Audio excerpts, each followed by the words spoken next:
హితమైనట్టి పునాది ఎవరు నా కంఠంబు నిత్యం పాటలతో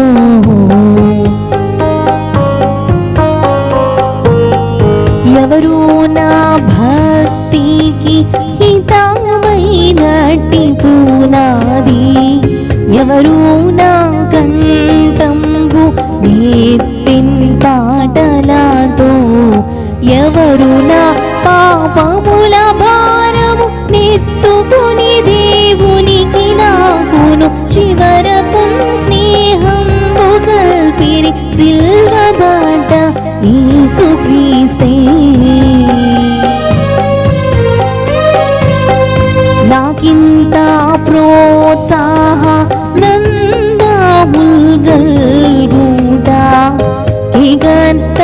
ఘనమైన హేతువయ్యుండును